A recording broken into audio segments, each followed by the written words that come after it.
Na tuweze sasa kuweza kupata simulizi kutoka kwa Rebecca Lebi ambaye yeye huyu ni mkurugenzi wa Salt Foundation. Angela Monde akiwa hapo tuweze kupata kusikia simulizi hii kwa pamoja. TV. Nimefika Mbezi Makabe jijini Dar es Salaam katika kituo cha Salt Foundation, kituo ambacho kinawaleta pamoja watoto na vijana kwa ujumla, naweza kusema katika malezi ya wale ambao wana shida au changamoto katika mfumo wa fahamu.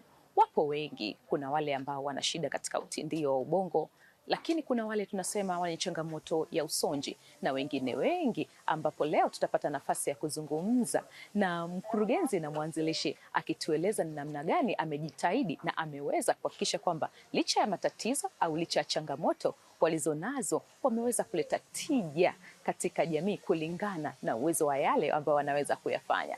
Na kusihi ungana nami, jina langu ni Angela Monde. Endelea kutazama UTV.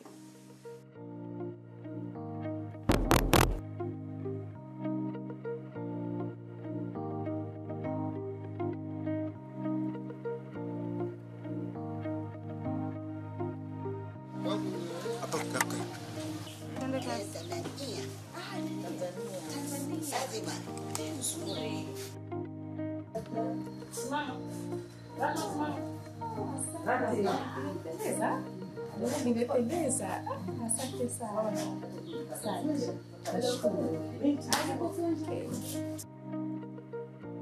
Naitwa Rebecca Hudson Lebi. Kama ulivyotambulisha awali, ni mkurugenzi na mwanzilishi wa foundation ya Salt.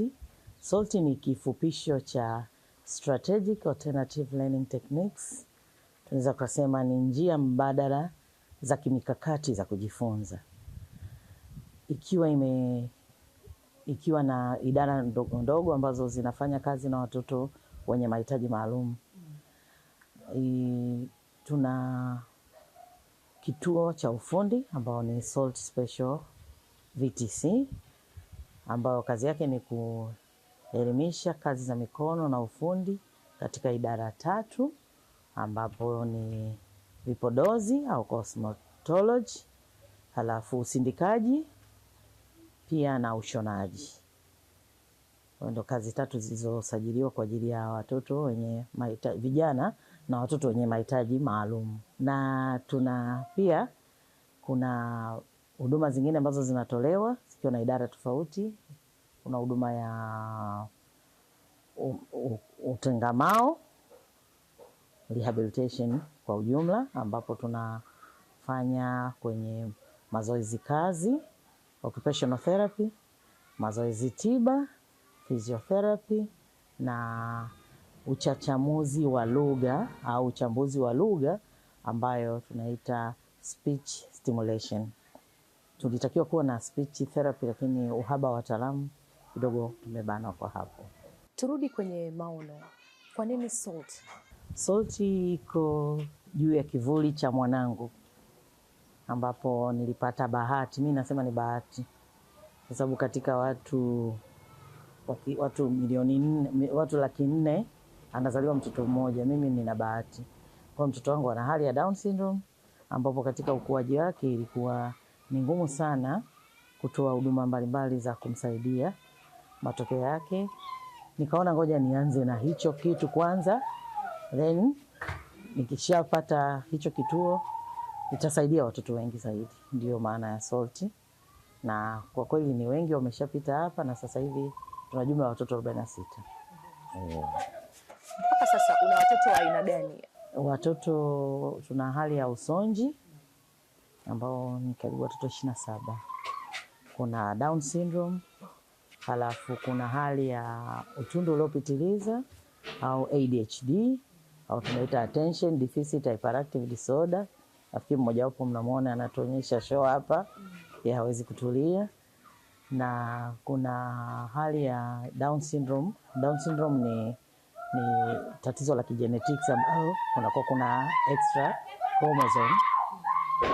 Halafu kuna hali ya ulemavu wa ufahamu tunaita intellectual impairment, na nyingine ni wale watoto wenye kichwa kidogo. Salt ilianza mwaka 2000 19 rasmi kwa usajili, lakini harakati zilianza nyuma ya hapo mwaka 2006 ambapo nilipata mtoto wangu mwenye changamoto ya Down syndrome na mild autism, yani usonji wa hali ya kati, ambapo malezi yake ilikuwa ni ngumu sana.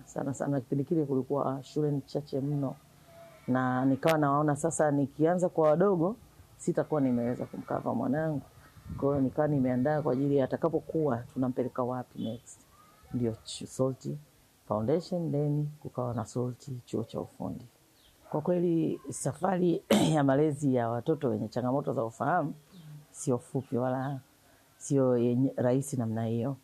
Kwanza, kitu cha kwanza ni katika kukubalika. Mara nyingi kwa uzoefu na kwa tunavyoona jamii na watu wengine tunavyoona, mara nyingi mama ndio anakuwa analaumiwa kwamba ni chanzo cha tatizo. Kwa hiyo na mimi kama wahanga wengine pia nilipita kwenye chanzo cha tatizo, kwamba mimi ndio chanzo cha tatizo mtoto kuwa hivyo. Kwa hiyo ikishatokea hivyo tayari ule ushirikiano huo umeshuka kwa kiasi kikubwa kabisa. Kwa hiyo unakuta hata mwenzangu kidogo alikuwa haelewi, ila mwelewesha lakini anakuta haelewi, anaelewa. So ushirikiano ulikuwa mwanzo, lakini baadaye naona ushirikiano ukapungua. Na kwa kipengele cha malezi na makuzi pia nao ni changamoto, kutokana kwamba watoto hawa wanapitia mengi sana kabla ya kufika hapa tunapofika kwenye umri. Magonjwa madogo. Kwa mfano mimi nikichukua kwa mtoto wangu, asilimia kubwa huwa wana shida kuwa na tundu kwenye moyo. Mfumo wa chakula huwa ni changamoto. Kwa hiyo unakuta kuna watoto wamepitia upasuaji mpaka operation 5 kurekebisha. Mimi wangu ilikuwa sio nyingi sana, ni 2, na akiwa na mfumo mgumu sana wa upumuaji. Kwa wakipata tu tatizo kidogo, infection kidogo, basi unakuta tayari anakuwa anashindwa kupumua. Kwa trip za hospitali ilikuwa ni kitu cha kawaida kabisa. Tukifungamanisha hilo, Rebecca, ukiwa kama mwanzilishi na maono sasa ya Salt Foundation, ilianzaje? Kwa kuanza kabisa ilikuwa nina wazo lile na nimeandika kabisa nitafanya nini, na habari ya vocational nitafanya vitu gani, nikiwa nachunguza na kwa wenzetu wanafanya nini ambao walishaanza vitu muda mrefu, lakini utayari ulikuwa ni mgumu. Ila utayari ulikuja kutokea, nilipata changamoto ya kuugua kansa. Nikapoteza kazi. Nikabaki nyumbani na mtoto shule nilikuwa namsomesha ilikuwa ghali kidogo. So nilishindwa kumhudumia kwenda kusoma kwa sababu tayari kansa inachukua muda mrefu kwenye matibabu. So nikiwa nyumbani nikagundua kumbe ninaweza nikafanya naye kazi ndogo. Ndio nilipoanzia hapo. Na ilikuwa tena tuna bahati wawili katika mtaa, mimi na jirani yangu, naye alikuwa na mtoto mwenye hiyo changamoto. So ilikuwa rahisi yeye kuniwezesha kiuchumi, mimi nikibaki nyumbani na wale vijana wawili, tukifanya kazi. Tulianza na kutengeneza keki. Ndio maana utaona mradi wa bakery hapa umependeza. Tulianza kutengeneza keki. Baadaye kwa sababu mimi tayari kazi ilikuwa ngumu, nimeumwa, nina mtoto mwenye changamoto, kwa hiyo nililazimika kuacha kazi. So nikaanza kuwa ninatengeneza vipodozi. Ndio maana hata katika usajili tulisajili kwenye vipodozi. Kwa hiyo tulikuwa tunatengeneza sabuni za kuogea na mafuta ya kupaka, ambao mpaka leo tunaendelea nayo. Kwa hiyo tulikuwa baadaye nafanya hizo kazi nyumbani, nauza sabuni. Nikawa naona watoto wanazidi, taarifa tunapeana wazazi kwa wazazi. Mpelekeni yule mama tu, sababu nilianzia nyumbani. Mpelekeni yule mama atafanya. Baadaye mpaka hapa na ulazima sasa wa kufanya kiwe rasmi. Kwa ndio ndipo kirasimisha na kuanza kupata watoto ambao walikuwa wanatoka kwenye kundi la kwetu wazazi ambao tulikuwa tuna mawasiliano hayo. Ndio mpaka leo tumefikia watoto hawa. Lakini wamefika 46, lakini watoto waliopita hapa ni zaidi ya 104 waliopita kituoni.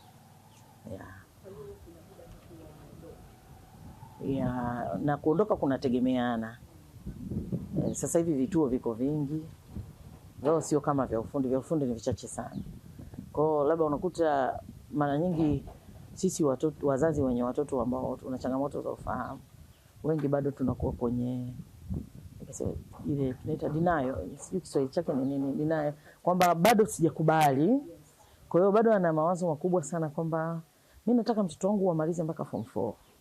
Sasa anafika hapa Salt, mimi ninaanza kumfundisha kuoga, kufua nguo yake, kudeki, kuosha vyombo, na baadaye basi akafanya kazi za uzalishaji mali, aweze kujimudu, aweze kutengeneza confidence ya kwake. Yeye anategemea mtoto wake akasome mpaka form 4. Sasa akifika hapo naona anaanza kulalamika. Ni kwa sababu yuko kwenye denial. Angekuwa amekubali kwamba hili tatizo ninatakia niliyatamie kwa staili hii, asingekuwa anataka mambo makubwa. Mako unakuta mtoto ni nani vebo, ndio ameanza kuchomoa maneno mawili tu, mama, dada, taki, acha. Anataka nimfundishe kusoma na kuandika. Na bahati mbaya au nzuri, mara nyingi hao watoto wetu hata kumfundisha kusoma na kuandika, anapokisoma anashindwa kukitranslate kwamba hiki kitu ni kina maana gani. Mimi nina mfano, kuna mtoto hapa kimwambia mama, labda unaandika tuseme mama ana kanga nyingi. Anajua kaambia muongo. Muongo ana kanga. Kwa hiyo ina maana haelewi kama kile kitu amekisoma au kina faida gani. Kwa hiyo sana sana unaona ndio maana sisi tunasisitiza sana kujua kwenye numbers na yale maneno, yani labda maneno yale ambayo moja moja ukimwekea sentence ndefu anashinda wengi sana wanashinda kuinterpret. Tuzungumzie kwa ujumla namna ambavyo unawapata hawa watoto na mnavyoketi nao, na pengine kama kuna cases 2-3 ambazo pia unaweza kutusimulia. Sisi wenye watoto tuna mifumo mingi ya mawasiliano. Ni kama sekondari zilivyo. Uweze hata ukafanya tangazo lakini kuna mtu atajua kuna kitu chako, ambayo iko wazi kwamba unamleta mtoto anafanyia usahihi. Akishafanyia usahihi tunaangalia, sisi tunaangalia matatizo yaliyopo. Kwa hiyo tukiangalia changamoto zake zilizopo, tunampangia utaratibu rasmi wa jinsi ya kutokomeza hizo changamoto. Kuna imani, bado tuna watu wana imani za kishirikina kwamba hizi hali ni kulogwa au ni mikosi imeingia kwenye familia. So kuna mmoja ambaye alizaliwa na hali ya mtindio wa ubongo au cerebral palsy. Mara nyingi wale watoto huwa wamelegea viungo au wamekakamaa viungo. Kitendo kile cha kukakamaa viungo, mganga akawadanganya kwamba ndio maana uchumi wao umekakamaa. Kwa hiyo mtoto lazima afe. So kumuua jamii yote inaona wangeshindwa. Walichofanya walienda kuchimba shimo nyuma ya nyumba, kwa mtoto ameishi kwenye shimo. Na kuna kipindi wakawa anawaambia kwamba haitakiwi mtoto apewe chakula kinachotoka ndani, kwa sababu unavompa chakula ndio mnapata mikosi inaendelea. So walikuwa wanalazimika kutafuta sehemu wanampa huko shimoni. Na some days alikuwa analala njaa, kwa ifikia tu anakula hadi kinyesi chake ili maisha yaende. Lakini amesurvive, yupo. Ndio tulipopata taarifa kwa Samaria Wema, tulienda tukamchukua, tukafuata taratibu zote, kwa tunaye. Kuna mwingine pia alikuwa anafugwa na mbuzi. The same scenario kwamba amezaliwa na cerebral palsy, hawezi kutembea. Kwa hiyo hata maendeleo haendi haraka kwa sababu yule ndo ameleta mikosi. Alafu pia akiingia kwenye malango ya ndani atakuja kusababisha mikosi kwa watu wengine wakazaa mtoto wa hivyo. So walitengeneza kabanda kadogo ndani ya banda la mbuzi. Amekaa huko muda mrefu sana, zaidi ya miaka 6. Kwa pia naye tulichukua kwa sababu ya mazingira tulokuta. Mwingine ni kwamba alikuwa anakaa na familia ambayo ilikuwa inamfanyia inamabuse. Wanamuingilia watu wote, sio majirani, nyumba za kupanga zile ndogo ndogo. Ikafikia kipindi mtoto maumivu yalizidi sana, alitoroka usiku, akaenda akaingiliwa na watu wengi zaidi, wakamshambulia wengi. Hao wote ambao ndio wamekuja kwa mazingira sasa ambayo ni wengine waliletwa na wazazi, lakini mzazi akifika kipindi hivi wanaona kama siwezi kuwasemea sana, lakini naweza nikasema wanaona kama ni mzigo nyumbani. Kwa anachofanya anakublock tu. Kwa hiyo unabaki na mtoto amekublock. Nakaa hata miaka 2 ndo anakupigia simu. Bwana tulipata matatizo, tulipoteza hata simu. Unamweza miaka 2 wewe ni mtoto. Kwamba ulipoteza simu, ulikuwa unashindwa pangu parafikika wala sio hapa pafikiki. Na unaishi Dar es Salaam hii. Umeshindwa kuja kumwona mtoto 2 years. Kwa hiyo kuna watu wa hivyo pia. Na wengine tulipata kesi 2 za kuwatelekeza getini.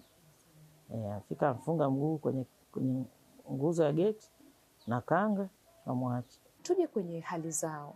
Tunafahamu swala la kukaa na watoto ambao wanahitaji uangalizi maalum sio swala dogo. wewe unawezaje? Kwa sababu ninaamini kila mtoto ana hulka yake na tabia zake. Kama nilivyosema awali, tuna wataalamu ambao wanajua jinsi ya kuhudumia watoto. Kwa mfano watoto wenye usonji ambao ndio kwa kweli wana changamoto nyingi sana. Watoto wa usonji wakifuatiwa na watoto wenye mtindio wa ubongo, cerebral palsy. Hawa condition zingine kwa mfano intellectual impairment ni ucherevu tu wa kuelewa, na hata ukimuona usikafikiri kwamba ni mlemavu. Watoto wenye Down syndrome utajua tu wana sura zinaelekeana, hawana shida sana, labda awe na disability nyingine. Kwa watoto wa usonji tuna mtaalamu, tuna occupational therapist, tuna wawili ambao kazi yao ni kuangalia zile jinsi ya kutatua tatizo ambalo linamfanya afanye yale matendo anayofanya. Kwa mfano kuna watoto ambao tunasema wana self harm, anajijeruhi yeye baada ya kumjeruhi mtu mwingine. Yeye akiwa tu amepata distraction kidogo au amekula vyakula kwa mfano kila sukari, anakuwa amechangamka, hyper. Kwa hiyo kuna jinsi sasa ya kumsaidia ili kumpoteza asikumbuke hiyo hali. Na kwa mfano kuna wengine wenye vichocheo nasema sense ambazo zime overload, kwa mfano kwenye ngozi, kwenye nini, kuna mazoezi jinsi ya kumsaidia kwamba zile basi a balance, yani asipate shida. Unakuta mwingine ndio labda unakuta anatembelea tiptoe, anatembea na hizi tips za vidole. Hao ni watoto wa usonji mara nyingi, au watoto wenye utundu uliopitiliza ADHD. Sasa kuna jinsi ya kumsaidia, kuna kumvalisha koti zito ambalo limepimwa mchanga, anatembea nalo, linasaidia kubalance na kuushusha mwili wake. Na kwa watoto wa usonji pia unakuta wengine wamekosa ile balance, tunasema ni proprioceptives, Kiswahili chake ni balance against the gravity. Kwa maana unakuta mtoto hawezi kutulia sehemu moja, muda wote anayumba, akikaa anahisi kama anaanguka, hata hizi ngazi hawezi. Sasa huyo tunamsaidia kwa kumweka kwenye bembea ili apate kuweza kuzoea na kubalance mwili, kubalance. Kwa kuna mazoezi mbalimbali na therapy mbalimbali. Kuna watoto ambao nimeshasema hawaondoki, ni wa hapa kituoni. Kwa huwa tunafanya kama kuwapumzisha wafanyakazi. Na wafanyakazi wako aina mbili. Kuna ambao ni watu wa huduma, caretakers tunaita, ambao wanalala hapa. Wao ni masaa 24 na wanalala nao vyumbani. Kama ni wa kiume wanakuwa na caretaker wako wa kiume ambao wanasimamiwa na patron, na wa kike pia wana caretaker ambao wanasimamiwa na patron. Na pia tuna mfumo wa kamera ambao ni mlezi namba 2, ambapo unaweza kuta caretaker amelala. Kwa hiyo pia kuna sisi viongozi 3 tuna access na simu na zile kamera. Kwa hiyo yote atakayekuwa macho kwa muda huo pia kama kuna kivuli kimekaa muda mrefu itatoa alarm. Kwa ni pia watu tunasaidiana katika kukumbusha, naona fulani anatembea muda mrefu. Kwa mfano narudi tena watoto wenye usonji, kila hizo sukari, kiwa hyper, anaweza kukaa masaa 48 hajalala, 24 mpaka 48 halali kabisa, anazunguka tu. Sasa unaona anadisturb wenzie, anadistract wenzie. Kwa hiyo kuna ratiba tunawatoa, tunampeleka sensory room au kuna physiotherapy room, anakaa na msimamizi mmoja. Yule akichoka basi anaweza kutoa taarifa ya simu yake ni usiku, kwamba naomba nikusaidiwe nilale. Anakuja mwingine. Ndio maana utaona kila room ina pair ya caretaker wawili, kwamba nataka kulala sasa, anabadilisha, anaenda nalala. Na hata mchana kama mfano tukipita vyumbani tukimkuta yule amelala, huwa tumuulizi sababu tunajua alikesha usiku. Kwa hiyo tunao ambao wanafanya kazi masaa 24. Na kuna wengine ambao wale professionals ni wengi. Kwa mfano special education teacher, physiotherapist, occupational therapist, wote wanatoka nje. Ila wanakuwa full responsible kuanzia saa 2 mpaka saa 10 jioni. Yeah. Pengine tuanze na mafanikio. Tuanze mafanikio. Kabisa. Mafanikio yako mazuri kama malengo yetu yanavyosema. Tulifungua mgahawa ambao watoto wetu walikuwa ndio wahudumu. Sasa tukaanza kupata maneno yale ya kutukashifu na kutunyanyapaa kwamba wanaotoa mate, si mtakula chai yenye mate. So unakuta watu hawaji. Lakini watoto wetu hawatoi mate. Na ni watoto wazuri sana, ni vijana wetu. Wala hawana ubaya wowote. basi tu jamii ikiamua kujiona kwamba iko sahihi kuliko watu wengine, ndio hicho kilichotukuta. Kwa hiyo tukapunguza kweli idadi ya wateja kwa kuangalia na huduma zenyewe, tukaamua sasa ule mgawa kwa udogo wake kuchache tutauleta hapa kituoni, ambapo upo hapa kituoni na unafanya kazi vizuri tena kuliko kule tulikotoka. Pia tulifungua mini market ambayo vijana wakishapata elimu ya ujasiriamali wanaenda kufanya kwa vitendo, kuuza, kupanga bidhaa, kurudisha change, tunafanya kwa vitendo zaidi. Na hizi ni chocolate? Hizi ni chocolate. Tamu Kati ya hizi na hizi ipi tamu? Hizi hapa. Nichukulie moja. Asante. Kwa hiyo hata kukuhudumia wewe mteja ukifika, wanakuhudumia. Japo bado tuko kwenye uangalizi kwa sababu lengo letu tuajiri 100% wawe wanahusika wao. Kama ni labda ni supermarket tunaajiri 4, wanakuwa na msimamizi mmoja. Kwa hiyo bado tuko kusoma pia pattern yao ya maisha, kwamba huyu ana uwezo wa kufanya kazi muda fulani, huyu anafanya kazi muda wa mchana, akiamka asubuhi anakuwa na mood sana, hawezi kufanya kazi vizuri. Kwa hiyo bado tunatengeneza pattern ili tuwatengenezee mtindo ambao hata tukitaka kwenda kumuombea kazi sehemu nyingine tunaenda na ripoti kamili, kwamba tunaenda pale Mlimani City tunaona supermarket nyingi, tukaenda moja wapo tukaomba, jamani, sisi tuna kijana wetu amemudu nani, ila ana 1 2 3 4, wiki ikifika saa 4 anatakiwa anywe chai, na ni mfanyakazi asiyeweza kutulia, huwa watu yani wanafanya kazi vizuri. Kwa hiyo ndio tunatengeneza hizo report kwa ajili ya hapa tunawaajiri, pia kuwatafutia kama kuna sehemu zingine watapata ajira. Pia tuna kiwanda cha sabuni ambacho napo kuna vijana ambao tunawatengenezea pia pattern, japo kiwanda cha sabuni wanafanya vizuri. Tuna kiwanda cha designing printing, hata t-shirt nilovaa ni kazi yetu, tuna design na kuprint hapa. Tuna sehemu tunatengeneza snacks, vitafunwa kama viburudisho, you can say crisps, ambazo tumesupply pia kwenye supermarket zingine nje, na tumeweza kushindana na wengine. Hawa ni mafanikio ambayo tumepata, na 70% ya kazi zote zinafanywa na watoto wetu na vijana wetu. Ukiwa pia kama mama, lakini mwangalizi, lakini ndiye mbeba maono, tunafahamu hili jambo pia hatuwezi kuendesha peke yetu. Tunafahamu hata kwenye malezi kuna wakati wazazi kuna muda nitakuchapa, kuna kuchoka, kuna vitu kama hivyo. Tuelezee changamoto kwa ujumla ambazo mnakumbana nazo kama Salt Foundation. Sasa changamoto jamii haitaki kutuelewa bado, ila itatuelewa tu. Bado wanamtizamo kwamba ukishakuwa na mtoto wewe umefanya maarifa ya kichawi, kwamba umetengenezea pesa, umetengeneza kitu fulani. Bado hiyo ipo sana kwa jamii nzima, na majina mabaya tu wanaowaita wa vijana. Ya pili pia ni kwenye uwezeshwaji. Kwa mfano kama sasa hivi ajira. Ukiangalia ajira nyingi sheria zinasema awe na akili timamu. Hiyo unakutana nayo sana. Hata kufungua akaunti benki awe na akili timamu. Tumekwama hapo. Kwa hata kwa mfano hawa tulioajiri kwa majaribio, huwa kuna kiela tunawapa kidogo ili wa feel kazi ya mikono yao. Sasa unakuta kile tunachowapa bado hawajajua value ya ile kile kitu. Tunategemea mtu wa pili. Sisi nimpa mama amekula. Hata mimi mwenyewe nilikuwa kwanza akula, lakini nilipokuja kusutwa inabidi nirudishe, nikamuuliza yeye mwanangu anataka nini. Ameniambia nataka simu. Kwa hiyo nimnunulia simu. So wana matamanio yao. Sio kwamba wana disability, kwamba hawana matamanio. Kwa pia tulikuwa tunajaribu sana kupambana, na tulifuatilia sana kwenye wizara yetu kuhusiana na nishaandikia barua, kwa hiyo bado nasubiri mjibu, sababu hizi ni sheria, sio mchakato wa siku moja.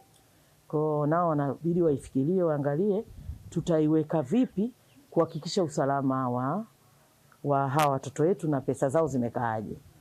Nikija kwenye upande pia wa mitaji, tunafanya matengenezo ya bidhaa mbalimbali, ila makosa ni mengi sana kwa sababu ya watu tunaofanya nao kazi. Kwa maana utakuta uzalishaji wetu sisi unakwenda na kurudi.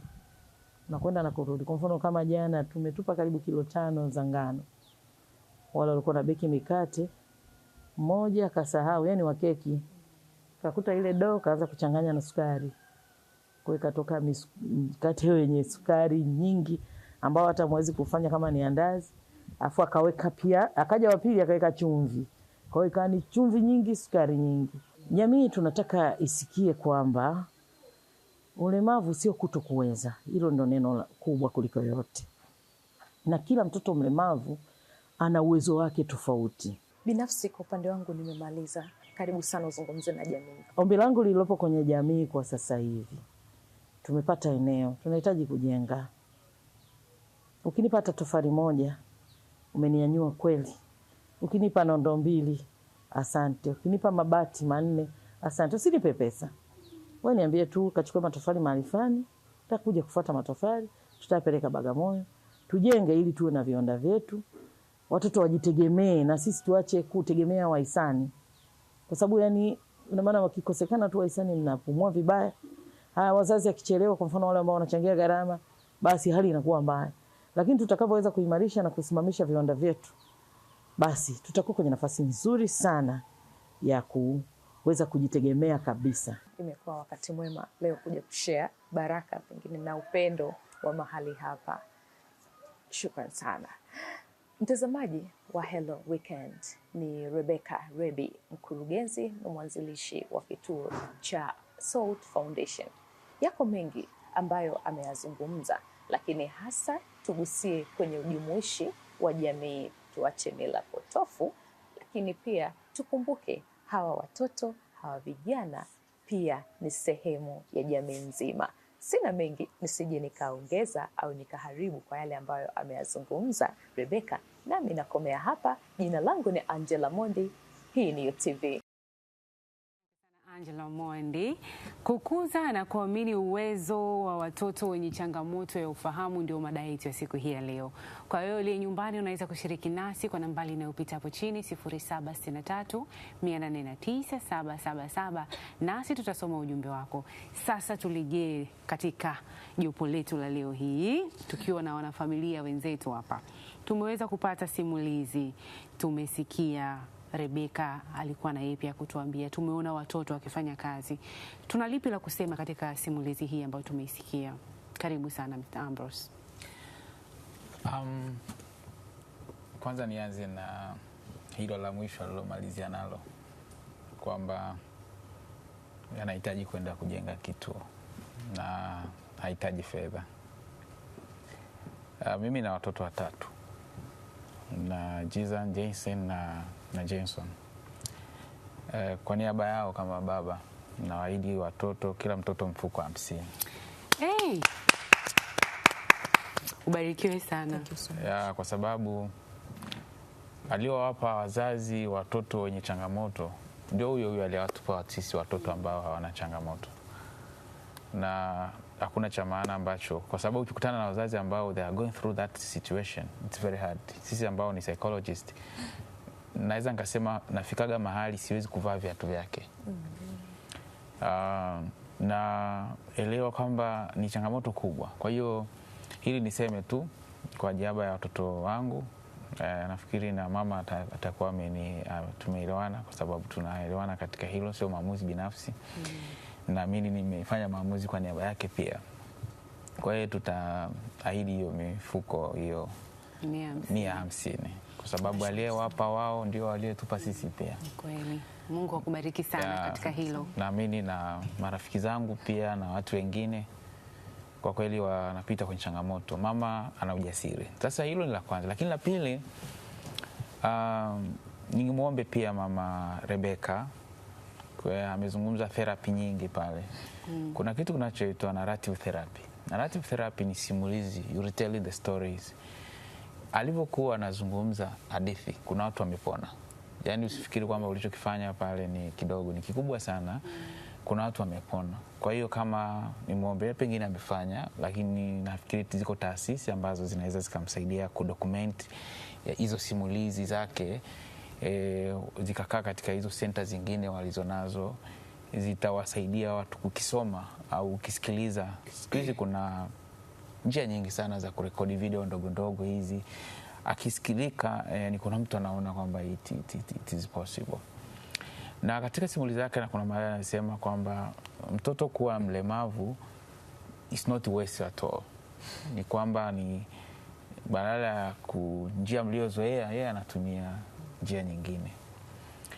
Lakini pili, kuna wale wafanyakazi ambao anafanya nao kazi. Mimi sitaki niseme neno kwa sababu litakuwa too emotional, lakini waendelee kubarikiwa kwa kazi wanayoifanya. Amina. Kwa sababu sisi tuko tunafanya kazi. Mimi na taasisi na wafanya kazi kadhaa. Kuna changamoto za kazini unazokumbana nazo zinakupa changamoto zingine za kisaikolojia. Lakini imagine kwa mfano unaposikia, wewe ni rahisi kusikia mtoto ambaye ni autism spectrum disorder anapokuwa hyper, labda kwa kutumia sukari au kingine, anakesha,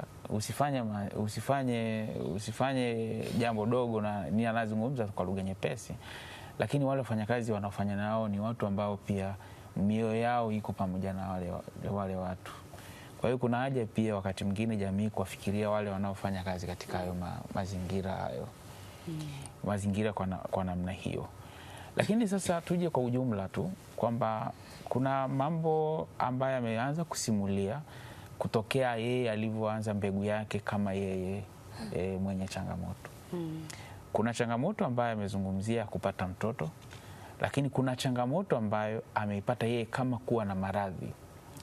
Sasa unapokuwa na maradhi, aliachishwa kazi pia. Kwa hiyo kuna shida ya mtoto aliyokuwa nayo, lakini kuna shida yeye mwenyewe kama mwenyewe. Unaposikia kansa, usizungumzie tu lugha nyepesi. Mimi nimeuguza kansa, mamangu Mungu amrehemu amekuwa katika changamoto hizo. So ukimsikia mtu anapozungumzia kansa by itself sio kitu chepesi. Lakini unaweza amezungumza mahusiano, japo kuendeleza sana, lakini amezungumza mahusiano ya yeye na mwenzake au mume wake, kwamba mtoto anapozaliwa anabebeshwa lawama nini. Kwa unaona mama ana changamoto ya afya, ana changamoto ya mtoto, lakini ana mzigo aliobebeshwa juu ya afya. Japo kuna lugha amesema anakubali anapotea, anakubali anapotea, maana yake kwamba na mwanaume alikuwa anapita kwenye hizo changamoto. Kwa hiyo kwa mwanzo tu niseme hayo, japo simulizi yake ni simulizi ndefu, na kila maneno alilokuwa anatamka kinywani mwake lina maana katika jamii. Asante sana. Na kwa Ikupa, pengine kabla Ikupa hajaongea hapo Elesea, yeye kama ambavyo umemtambua ni afisa ustawi wa jamii, lakini pia ni mama watoto ambao wanaishi kwenye changamoto ya mfumo wa fahamu. Nafikiri atuambie kwa ujumla, lakini pia na kipi ambacho anaweza kukisemea kwa ujumla akiwa kama mama ambaye ana feel ile hali ambayo pengine Rebecca anaishi nao. Karibu sana dada Ikupa. Okay, nashukuru sana. Kama alivyonitambulisha dada, nilivyojitambulisha hapo awali, mimi ni afisa ustawi wa jamii. Lakini ni mama ambaye pia anaishi na watoto ambao wana changamoto. Mtoto wangu wa kwanza mimi ana changamoto ambao ndio hiyo alipata usonji au autism. Na mtoto wangu wa pili mimi alipata cerebral palsy kwa sababu ya long labor, kwa ikatokea kitu kama hicho. Mimi Rebecca ninamuelewa. Naweza kusema namuelewa kuliko wote mliokaa hapa. Sababu nimekaa na mtoto mwenye autism, nimeona changamoto ya wale watoto.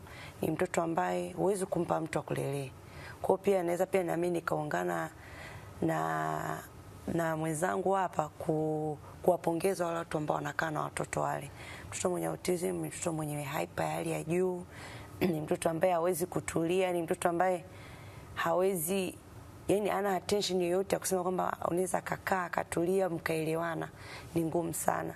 Mimi ni mama ambaye nimekaa naye, experience hata wadada wa kazi wanaona ni kazi kubwa sana, kwa sababu ni mtoto ambaye ataingia hapa, ataharibu hiki, atafanya vurugu hii, yani akienda kwa watoto kucheza na watoto wenzie, dakika 2 wanakuletea kesi, amempiga jichoni, amemuumiza na kitu fulani, kwa sababu anafanya vile vitu ambavyo yeye mwenyewe sio kwamba anaelewa kwamba anachokifanya. Kwa hiyo ni watoto ambao unaishi nao katika mazingira magumu sana, yanakuhitaji ulezi wa hali ya juu, uangalifu wa hali ya juu, na ni kazi sana kuwaelewa. Kwa sababu kwa mfano mimi kwa sababu alikuwa ni mtoto wangu wa kwanza, sikuelewa kwamba ile ni changamoto. Yeye nilikuwa nasema mbona ni utundu kupita kiasi. Kwanza mamangu ilifikia wakati anamchukua yule mtoto anamwombea.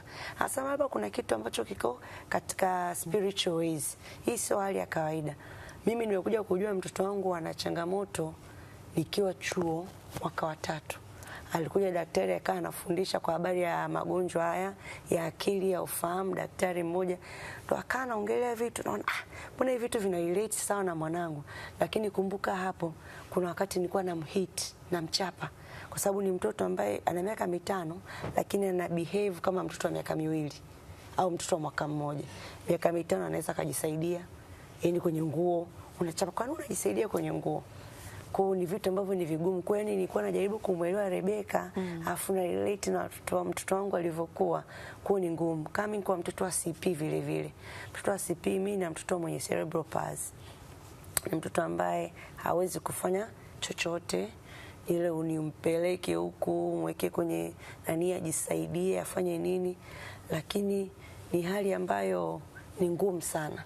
Labda jamii ile mtu mzazi yoyote ambaye anaishi na watoto wenye changamoto hiyo ni mzazi ambaye yani anahitaji kupongezwa, anahitaji kutiwa moyo, anahitaji kueleweka. Hata wale watoto wanahitaji kueleweka kwa sababu mimi kama mzazi nimepitia changamoto kubwa sana. Naweza kusema changamoto ya kwanza imeanza kisaikolojia. Ilikuwa inaniathiri sana. Sometimes nilikuwa nahisi kama nikae mwenyewe, sometimes nilikuwa nahisi kama hata labda ile jamii hainipendi, hainioni. Kwa nilikuwa napitia wakati unatamani tukae mwenyewe, uwe kwenye maumivu makali, sometimes unalia tu the whole day. Namshukuru Mungu tu mimi kwamba mume wangu mtu ambaye amenielewa sana na ameielewa familia na ameibeba sana, sababu asilimia kubwa wa wazazi ambao nimekutana nao mimi ambao wana watoto wenye cerebral palsy ni nini, wengi ni wanawake ambao asilimia wale wanawake ukiwauliza wanaume wamewakimbia. Yani tayari kishamona mtoto ana CP ajiwezi, mtoto anatema mate, anafanya nini, mwanaume wengi si wanaambiwa, wengine wanasema mwanaume wangu aliambia kwamba mimi nina laana. Kwa mwanaume kamwacha. Mimi nimeshapita hospitalini most of the time kwa ajili ya watoto kuwapeleka physiotherapy. Nakutana na mama namuuliza sasa mimi naishi mwenyewe, mwanaume alinikimbia, alivyoniona mtoto wangu anali kakimbia, anaambiwa kwamba nimeleta laana kwa nini kwenye familia. Kwa hiyo Rebeka anachokifanya mimi naweza kusema ni kikubwa sana. Which hata mimi ninaelewa, yani naelewa mazingira ya wanawake wengi au wazazi wengi ambao wanaishi na watoto wenye CP. Na ndio maana hata mimi mwenyewe tu kama afisa ustawi wa jamii mimi Ikupa niliamua tu kujitolea kuwatembelea wamama hawa wanaoishi na watoto wenye changamoto. Wengine naelewa changamoto zao ni nini, nikishaelewa na tafuta namna ya ku raise fund. Kuna watoto ambao Mungu amenisaidia, kuna wazazi ambao nimeenda kuwaona, nime raise fund, wameweza kuwa na bima za afya. Wengine wameweza kuwasaidia watoto kwenye mambo ya physiotherapy kwa sababu wapo wengi katika jamii na wanaishi katika mazingira magumu sana. Yeah. Sawa, asante sana kwa mchango wako. Lakini pia hapo zamani matukio kama haya tulikuwa tuyasikia, au magonjwa ya hivi tulikuwa tuyasikia. Inawezekana kwamba wazazi walikuwa wanaficha. Lakini mbali na wazazi kuficha pia, sasa hivi tumeanza sasa kuona mwamko na matukio haya kuyasikia kwenye jamii. Nikija kwa John Ambrose hapa, labda utuambie jamii inapaswa ichukue nafasi gani au ifanye nini katika kupokea watoto hawa wenye changamoto hizi za ufahamu? Nafasi kubwa ambayo jamii inapaswa, kama alivyozungumza Muhanga, pia niseme kama sio lugha sahihi, ni alikuja kuelewa kwamba watoto wake wanapitia kwenye hali gani akiwa mwaka wa 3 wa pili chuoni. Maana yake anatuambia nini? Anatuambia kwamba kuna haja kubwa ya kupata uelewa na awareness. Na ukijaribu kuangalia, alipita kwenye hatua ya kubeba ujauzito, ameenda kliniki, amepita hatua mpaka amefika mwaka wa 3 mtoto. Manake kuna mahali hatua tulikuwa tunategemea apate uelewa, hakuzipata kwa namna moja au nyingine. Sisemi hivi kwa maana ya kuleta kulaumu au kufanyaje, natumia daraja lake kama sehemu ya kutoa mrejesho wa swali lako la msingi. Kwa hiyo kuna umuhimu wa kupata uelewa zaidi. Yaani katika tunavyosema neurodevelopment syndrome, ufahamu ni kitu muhimu. Yani uelewa ni kitu muhimu. Na fahamu kwamba ni kitu gani kinasababisha hizi changamoto. Hizi genetics issues, lakini kuna wakati mwingine vinatokea vitu ni kwa sababu ya kukosa tu uelewa. Kuna some issues ambazo zinatokea prenatal na postnatal. Mfano mtoto akipata infection, kuna aina zikapelekea issue. Kwa mfano tuzungumzie kitu chepesi tu. Manjano. Ukisikia manjano usicheze na manjano. Mimi kwa bahati mbaya tu niseme mimi naendaga mimi na mke wangu. Sinaga ndugu kwenye masuala ya uzazi ya mimi na mke wangu nisamee, lakini wananielewaga. Yani inakusaidia kufanya wewe na mwenzako kufanya monitor kwanza psychological yake, mazingira yake ya kiakili, lakini afya ya yule mtoto. Kutokea mwanzo mtoto mimba anatungwa, uende kliniki, damu zipimwe, uende mpaka hatua unajifungua, na daktari kama kuna mazingira yote ambayo kulikuwa kufanyike, precautions zifanyike. Kwa mfano these factors ni kitu muhimu sana kwenye afya ya mtoto. Lakini japo sisemi na laumu au nasema kuna mama wengine wajanja. Si kwa kulaumu. Unakuta ujauzito aliobeba tumboni sio ule mwanaume. Kwa hiyo wakati mwingine unajua madaktari hawapo kujaji watu kulaumu. Ni vizuri ukawa na disclose taarifa ulizonazo juu ya kiumbe chako ili kwa maslahi ya afya yake. Nisilete lawama kwa namna moja nyingine. Kwa hiyo unaona ukileta ule ufahamu mwishowe unakusaidia. Kwa hiyo mtoto hana hapa nizungumzia manjano watu wachukue. Yani ni issue kubwa, inaleta madhara makubwa. Lakini pili tuelewe changamoto za hawa watoto sio makosa ya wazazi.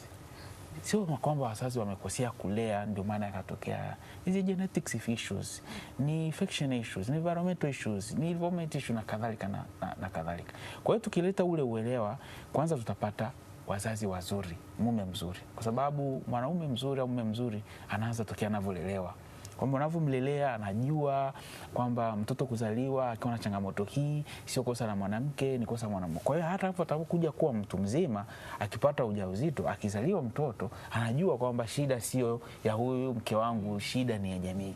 Kwa hiyo tukileta uelewa namna hiyo tunakuza. Lakini pili, jamii na serikali pia alizungumza masuala ya sheria. Kwa mfano neno akili timamu kila kipengele. Nafikiri wenzetu ambao wanatuwakilisha katika bunge na nini wamelichukua kwamba kuelewa kuna hili kundi ambalo pia linapata changamoto ya ukinzani wa sheria. Nafikiri TLS ambayo ni rais wao sasa hivi ni mtu makini, amelichukua ile taasisi na mkurugenzi wao namfahamu, amelichukua kuona kisheria wanasaidiwa namna gani. Lakini kuna jambo amelizungumza ambalo ninapenda na nimwombe sana dadangu Rebecca. Kuna swala la kudevelop pattern. Kwa lugha alizungumza ukiwa sio mtaalamu unaenda usielewe pattern. Mimi na pattern, wewe una pattern ya namna ambavyo mimi naweza nikafanya kazi, nikoje, na kuaje, nimpewe kazi gani wakati gani.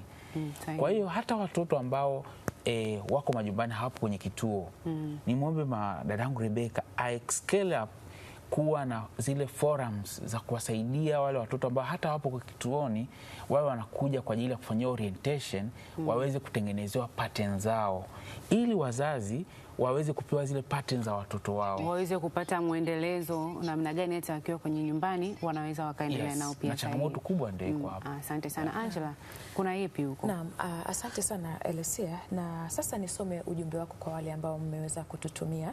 Nikianza na huyu Jumanne wa Dar es Salaam, anasema huyu mama Mungu amzidishie, pia atamlipa kwa wema wake na imani yake, na situfate wema huo na mengineyo. Mwingine anasema upendo, huruma, kuwathamini na kuwajali watoto wenye changamoto za ufahamu ni nguzo imara katika kukuza ufahamu wao. Hongera mgeni mwalikwa kwa kuguswa kwa kutoa mifuko 150 ya simenti. Nasi watazamaji tutaiga nyayo zako katika kuchangia. Anaitwa Halidi Kachuru wa Korogwe, Tanga. Shukran sana Halid. Mwingine anasema ushauri wangu kuhusu kuweka akiba benki, kwa mabenki ya kubali kuwekea fedha kama ilivyo kwa watoto chini ya miaka 18, wanakuwa na usimamizi wa mzazi au mlezi. Asante. Mwingine anasema hongera sana Madam Rebecca, Mungu aendelee kukusimamia katika ibada hiyo ya kweli unayoifanya. asante. Mwingine anasema naitwa Asmat Hashim, namwombea huyo mama, Mungu amhifadhi kwa ajili yao. Na mwingine huyo anasema naitwa Juma Musa kutoka Tabora. Kwanza hongereni sana kwa mnavyojitoa sana kuelimisha jamii, tunalipokea, asante. Mwingine anasema tambua, naelewa mahitaji ya mtoto, kila mtoto ana uwezo wake wa kipekee. Ni muhimu kuelewa aina ya changamoto anayokabiliana nayo ili kumpa msaada sahihi badala ya kumlinganisha na wengine. Pia anasema toa mazingira chanya, mtoto anahitaji mazingira yenye upendo, uvumilivu na motisha. Epuka kumkosoa kupita kiasi, badala yake mtie moyo au msifie anajitahidi. Mengi na pamoja na hayo, anasema tumia msaada wa wataalamu inapobidi, ikiwa changamoto ni kubwa. Wataalamu kama washauri wa elimu au wanasaikolojia wanaweza kusaidia kwa mbinu maalum za kumkuza mtoto. Asante sana, hajasema jina lake ni nani. Mwingine anasema hello weekend Azam TV, burudani kwa wote. Kukuza na kuamini uwezo wa watoto ni changamoto. Tusiwatenge, tuwe nao karibu kwa sababu hatujui kesho yetu. Hamisi mpiga picha wa Ndanda. Asanteni sana kwa maoni. Turudi hapa katika kikao chetu. Kwa kumalizia, kwa kumalizia kwa sababu pia ya muda. Ikupa, wewe ni afisa ustawi wa jamii na umekuwa ukiwatembelea hawa watu. Mara nyingi ni zipi changamoto ambazo wanakutana nazo, hasa unaona kwamba hili pengine bado kwenye jamii kuna shida ya kusaidia uelewa hasa katika jambo hili la ufahamu? Okay. Mimi nimekuwa nikiwatembelea watu mbalimbali. Changamoto ambazo pia nakutana nazo ambazo ni kubwa sana ni kama ambazo nyingine Rebecca amezitaja. Watu wengi wenye watoto wenye changamoto kama hivi ni watu ambao wako isolated, yani wametengwa kabisa. Wako isolated, yani ni watu ambao wanapitia changamoto nyingi sana za kisaikolojia, na vitu ambavyo pia nimevipata au nimeviona vingi sana hasa kwa wanawake, kwa sababu mimi nimebase kwa wanawake wale ambao wanaishi wao wenyewe, wanaishi na watoto wenye ulemavu katika mazingira magumu. Kwa unakuta wengi wako kwenye sana kwa changamoto ya kiuchumi, hawana uwezo wa kujimudu kimaisha, kwa sababu wengi wana watoto wale, kwa hawawezi kumove kwenda kutafuta kitu chochote. Kwa wako ndani, shakutana ambaye na mtoto mkubwa kabisa miaka 28. Kwa ule mama hawezi kwenda kutafuta kitu, kwa sababu hawezi kumwachia ule mtoto, ni wa kiume, ni mkubwa, kwa anaishi naye. Kwa ni watu ambao wanaishi katika mazingira ambayo wanahitaji sana msaada wa jamii na watu, lakini pia yani ni watu ambao wanahitaji jamii waelewe. Yani jamii haijawaelewa, kwa sababu wengi wanakutana na changamoto kwamba ni wachawi. Wengine wanakuambia kwamba umefanya vile kwa sababu ya kupata pesa, which hata mimi nimekutana nayo sana. Which hata hizo pesa sina. Ila wanakuambia umemloga mtoto upate nini? Pesa. Kati unasema unamloga mtoto upate pesa, kati na unakuwa ni mzigo mkubwa kwako ambao unashindwa kufanyaje? Kumudu. Kwa wanapitia hivyo, lakini wengi pia wanashindwa kuwapeleka watoto kupata elimu. Wale watoto wanaelewa. Kuna ambao ACP pia kitaalamu sijui vizuri, lakini kuna ambao wanakuwa katika hali mbaya zaidi, lakini kuna wale ambao wanajiweza, wanatambua. Nachukulia mfano mwanangu. Mimi mwanangu anatambua, anaweza katamka neno ukamwambia rudia akalirudia, unaweza kumwambia andika akaandika, lakini changamoto ambazo wanakutana nao sasa ni elimu, kwa sababu shule zenye mahitaji maalum ni shule ambazo zina gharama zaidi. Kwa wengi bibi tu waweke watoto nyumbani kwa sababu wanakosa uwezo wa kuwapeleka kwenda kupata elimu. Kwa ni nyingi by the way, lakini baadhi ni hizo hapo. Kwa John Ambrose hapa, kwa kumalizia, nini kifanyike ili watoto hao waonekane kama ni sehemu ya mchango wa taifa hili? Labda inawezekana nisijibu swali lako, lakini nikasema kitu. Mimi nimepita kwenye swala la watoto kwa miaka mingi. Sawa. Serikali yetu, najua siwezi kufahamu kila kitu, imeweka mikakati mingi kuhusiana kuwasaidia watoto hawa kwa sababu wote ni Watanzania. Mimi niombe serikali kupitia wizara ile inahusika iweze kuongeza nguvu kwenye swala la Rebecca. Najua serikali imefanya mambo mengi, lakini pia niombe kitu, hata kama nitakuwa nimekosea, niombe labda radhi pia kabla. Sisi tuna wawakilishi kule bungeni. Tumeenda tumewapigia kura kwa sababu walikuwa na uwezo, ni watoto waliozaliwa wakawa imara, ndio wakaenda kutuwakilisha kule bungeni, na wengine ni mawaziri na ambao ni viongozi wetu. mpaka kiongozi wetu Rais Samia Suluhu akawaona, akawapa na waziri. Mimi sio tajiri kwa kweli, mimi niseme mimi ni maskini na uwezo wangu ni mdogo, ila naomba nitoe mfuko mmoja kwa kila mbunge aliyoko katika lile bunge la Jamhuri ya Muungano wa Tanzania. Nitamtolea mfuko mmoja kwa ajili ya kusapoti zile ndoto za Rebeka. Kwa kama nimekosea hilo naomba, lakini kama kuna mbunge ataona huu mfuko mmoja, mimi ngoja niweke miwili tumsaidie hii watoto, itakuwa manufaa. Mimi simtazami Rebeka, natazama wale watoto. Wazazi wanapata shida. Mimi na wazazi hapa tayari nafahamu, yuko ofisi amekuwa frustrated. Kwa mfano autism spectrum disorder sasa hivi it's alarming.